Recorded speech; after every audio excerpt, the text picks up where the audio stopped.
Assalamualaikum warahmatullahi wabarakatuh.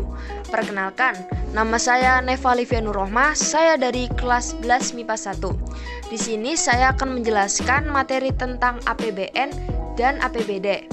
Untuk poin yang pertama, saya akan menjelaskan tentang materi APBN terlebih dahulu. 1. Pengertian APBN. Secara umum, APBN adalah rencana keuangan pemerintahan negara yang disetujui oleh DPR, berisi tentang daftar yang merinci segala pendapatan dan pengeluaran suatu negara dalam satu periode. 2. Landasan. 3 pasal undang-undang yang menjadi dasar hukum dalam menyusun APBN, yaitu 1. Undang-Undang Dasar 1945, pasal 23 ayat 1 yang menyatakan anggaran pendapatan dan belanja negara ditetapkan setiap tahun. 2. Undang-Undang Nomor 17 Tahun 2003 tentang Keuangan Negara. 3. Undang-Undang Nomor 33 Tahun 2004 tentang Perimbangan Keuangan Pemerintah Pusat dan Daerah. Yang ketiga, fungsi APBN. 1. Fungsi alokasi. Fungsi alokasi bertujuan untuk membagi proporsi anggaran dalam melakukan pengalokasian pembangunan dan pemerataan. 2. Fungsi distribusi bertujuan untuk penyaluran dana kepada masyarakat berdasarkan alokasi yang sudah ditetapkan. 3. Fungsi stabilisasi bertujuan untuk menjaga keseimbangan antara masyarakat guna mencegah inflasi. 4. Fungsi otoritas adalah tonggak atau pokok pelaksanaan pendapatan dan belanja setiap tahunnya. 5. Fungsi perencanaan berfungsi untuk mengalokasikan sumber daya sesuai dengan apa yang sudah direncanakan setiap tahunnya. 6. Fungsi regulasi untuk mendorong kebutuhan ekonomi negara dan bertujuan untuk meningkatkan kemakmuran rakyat. 4. Tujuan APBN. Tujuan APBN yang pertama yaitu sebagai pedoman penerimaan dan pengeluaran negara dalam melaksanakan tugas kenegaraan. Kedua, meningkatkan transparansi dan pertanggungjawaban pemerintah kepada DPR dan masyarakat luas. 3. Meningkatkan koordinasi antar bagian dalam lingkungan pemerintah. 4. Membantu pemerintah mencapai tujuan fiskal.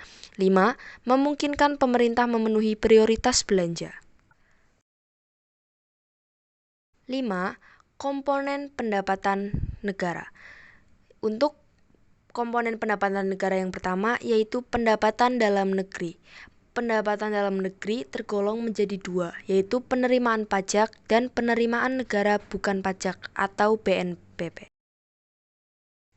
Penerimaan pajak memiliki 6 contoh. Contoh yang pertama yaitu pajak pertambahan nilai atau PPN. Yang kedua, bea perolehan hak atas tanah dan bangunan atau BPHTB. 3. Pajak bumi dan bangunan atau PBB. 4. Bea cukai. 5. Pajak penghasilan atau PPH. Dan yang terakhir, perdagangan internasional atau ekspor impor. Untuk contoh dari PNBP yaitu SDA Migas, SDA Non-Migas, Laba Badan Layanan Umum, dan Laba BUMN. Untuk opsi yang kedua yaitu hibah. Hibah yaitu penerimaan negara yang berasal dari sumbangan swasta dalam negeri maupun sumbangan swasta luar negeri yang berupa uang, barang, jasa, atau surat berharga. 6. Komponen pengeluaran negara. Komponen ini terbagi menjadi 2 bagian, yaitu belanja pemerintah pusat dan belanja pemerintah daerah. Untuk belanja pemerintah pusat terbagi menjadi 2 lagi, yaitu yang pertama, pengeluaran rutin.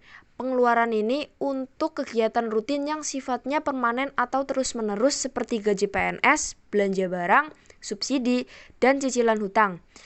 Dan yang kedua, pengeluaran pembangunan. Pengeluaran ini sifatnya tidak rutin setiap tahun, seperti proyek jalan tol, dan pembiayaan rupiah. Dan pembagian yang kedua yaitu belanja pemerintah daerah. Belanja pemerintah daerah juga terbagi menjadi 2, yaitu yang pertama dana perimbangan atau alokasi dana pengeluaran pemerintah pusat yang disesuaikan dengan kebutuhan, seperti dana bagi hasil, dana alokasi umum atau DAU, dan yang ketiga dana alokasi khusus atau DAK. Dan untuk yang kedua yaitu dana otonomi khusus dan penyeimbang. Dana otonomi khusus dan penyeimbang yaitu dana yang dialokasikan untuk membiayai pelaksanaan otonomi khusus suatu daerah. Contohnya, pengalokasian untuk pembangunan di Provinsi Papua. Yang ketujuh, prinsip dan asas penyusun APBN. Prinsip penyusun APBN dibagi menjadi dua bagian. Yang pertama, berdasarkan aspek pendapatan, yaitu A. Mengintensifkan penerimaan sektor anggaran dalam hal jumlah dan ketetapan penyetoran. B. Mengintensifkan tuntutan ganti rugi negara dan denda yang dijanjikan. C. Mengintensifkan penagih dan pemungutan piutang negara. Lalu berdasarkan aspek pengeluaran, yaitu A. Terarah dan terkendali sesuai dengan anggaran dan program kegiatan. B. Hemat, efisien, tidak boros, berdaya guna, dan sesuai kebutuhan teknis. C. Mengupayakan semaksimal mungkin untuk membeli produk lokal. Yang selanjutnya yaitu asas penyusunan APBN. Asas yang pertama yaitu A. Kemandirian. Artinya, pembiayaan negara didasari kemampuan negara, sedangkan pinjaman luar negeri hanya digunakan sebagai pelengkap. B. Penghematan atau peningkatan efisiensi dan produktivitas. C. Pemahaman prioritas pembangunan, artinya APBN harus mengutamakan pada pembiayaan yang lebih bermanfaat. Untuk poin yang selanjutnya, yaitu kebijakan anggaran APBN. Kebijakan anggaran APBN terbagi menjadi 3. Yang pertama yaitu 1. Anggaran surplus. Anggaran surplus terjadi apabila belanja negara lebih kecil dibandingkan dengan penerimaan negara karena tidak semua penerimaan dibelanjakan, maka masih terdapat tabungan pemerintah. Yang kedua, anggaran berimbang. Terjadi apabila pendapatan negara sama dengan pembelanjaan negara. Anggaran seperti ini dilakukan dalam keadaan ekonomi yang stabil. 3. Anggaran defisit. Anggaran defisit terjadi jika anggaran belanja negara lebih besar daripada anggaran penerimaan negara. Anggaran ini ditempuh pemerintah ketika ingin meningkatkan pertumbuhan ekonomi. Materi yang selanjutnya yaitu pengaruh APBN terhadap perekonomian. Pengaruh APBN terhadap perekonomian ini memiliki 4 bagian, yaitu yang pertama, meminimalisir fluktuasi dalam perekonomian dengan fungsi stabilisasi yang merupakan kebijakan fiskal. Yang kedua, menanggulangi kemiskinan, dampak bencana alam, wabah penyakit, dan peningkatan kesejahteraan rakyat. Yang ketiga, untuk melakukan intervensi terhadap sektor-sektor ekonomi agar tercapai pertumbuhan antar sektor, antar daerah, atau golongan pendapatan. 4. Menjaga stabilitas dan percepatan kinerja pembangunan ekonomi suatu negara, di mana APBN digunakan untuk mendorong kesempatan kerja penuh atau full employment dengan harga yang stabil. Dan bagian yang terakhir untuk materi APBN adalah mekanisme penyusunan. Penjelasannya adalah pemerintah membuat nota keuangan RAPBN, lalu rancangan itu diserahkan kepada DPR. RPBN akan disidangkan oleh DPR. Apabila DPR menerima RAPBN tersebut, maka akan dikembalikan untuk dilaksanakan. Namun, apabila ditolak, maka akan menggunakan APBN tahun lalu. Silakan bisa dilihat dari tabel tersebut ya. Karena tadi sudah mendengar penjelasan tentang APBN, sekarang kita akan beralih tentang materi APBD. Untuk yang pertama, kita mulai dari pengertian APBD. APBD merupakan rencana pengelolaan keuangan daerah yang ditetapkan setiap tahun dan dibuat oleh pemerintah daerah serta disetujui atau disahkan oleh DPRD.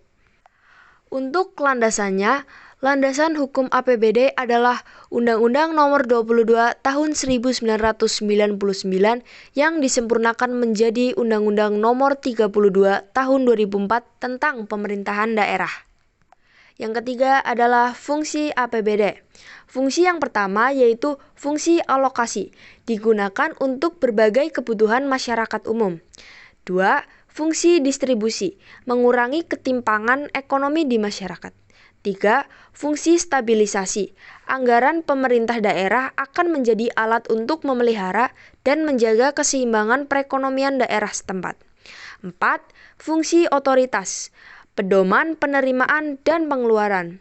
5. Fungsi perencanaan, yaitu pedoman perencanaan kegiatan. 6. Fungsi pengawasan, yaitu menilai kegiatan pemerintah. 4. Yaitu tujuan APBD. Tujuan APBD yaitu sebagai pedoman penerimaan dan pengeluaran penyelenggara negara di daerah dalam rangka pelaksanaan otonomi daerah dan untuk meningkatkan kemakmuran masyarakat. Yang kelima yaitu sumber-sumber pendapatan daerah. Untuk sumber-sumber pendapatan daerah yaitu dibagi menjadi 3 bagian. Yang pertama yaitu pendapatan asli daerah atau PAD. PAD dibagi menjadi 4 bagian lagi. Yang pertama, pajak daerah, yaitu pajak kendaraan bermotor dan pajak reklame. Yang B, retribusi daerah, yaitu seperti parkir dan kebersihan. C, pengelolaan potensi daerah, yaitu seperti tempat pariwisata. Dan yang D, hasil laba badan usaha milik daerah atau BUMN. Untuk bagian yang kedua yaitu dana perimbangan. Dana ini berasal dari APBN yang ditransfer ke daerah. Contohnya yaitu seperti bagi hasil pajak, bagi hasil penerimaan sumber daya alam, dan yang terakhir dana alokasi khusus dan dana alokasi umum. Untuk bagian yang ketiga yaitu penerimaan lain-lain yang sah. Contohnya yaitu hibah dan dana darurat. Untuk contoh sumber penerimaan daerah yaitu pajak hotel, hasil galian, pajak kendaraan bermotor, pajak restoran, BUMD, retribusi, pengelolaan potensi daerah, pendapatan bunga, dan pajak penerangan jalan.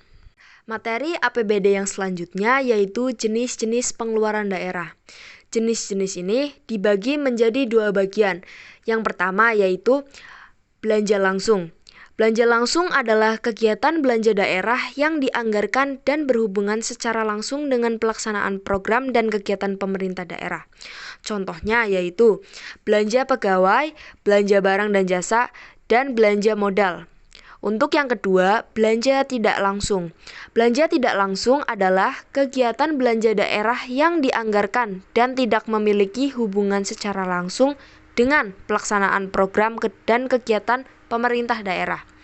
Contohnya yaitu belanja pegawai, belanja bunga, belanja subsidi, belanja sosial, belanja bagi hasil, dan bantuan keuangan. Contoh jenis pengeluaran daerah yaitu belanja pegawai, perjalanan dinas, belanja pemeliharaan, pelayanan umum, belanja modal, proyek pembangunan jalan. Untuk materi APBD bagian 7 yaitu pengaruh APBD terhadap perekonomian. Pengaruh ini terbagi menjadi 5 bagian. Untuk yang A yaitu dapat meningkatkan pertumbuhan ekonomi masyarakat. B. Dapat menimbulkan investasi masyarakat karena dapat mengembangkan industri-industri di daerah. C. Dapat memperlancar distribusi pendapatan. D. Dapat memperluas kesempatan kerja karena adanya pembangunan proyek-proyek daerah. E. Dapat meningkatkan indeks pembangunan manusia atau IPM daerah tersebut. Dan untuk bagian yang terakhir yaitu mekanisme penyusunan. Untuk penjelasan mekanisme penyusunan APBD yaitu pemerintah daerah membuat nota keuangan RAPD lalu rancangan itu diserahkan kepada DPRD. RAPD akan disidangkan oleh DPRD. Apabila DPRD menerima RAPBD tersebut maka akan dikembalikan untuk dilaksanakan. Namun apabila ditolak maka akan menggunakan APBD tahun lalu. Bisa dilihat dari tabel tersebut ya teman-teman. Sekian dari saya. Wassalamualaikum warahmatullahi wabarakatuh.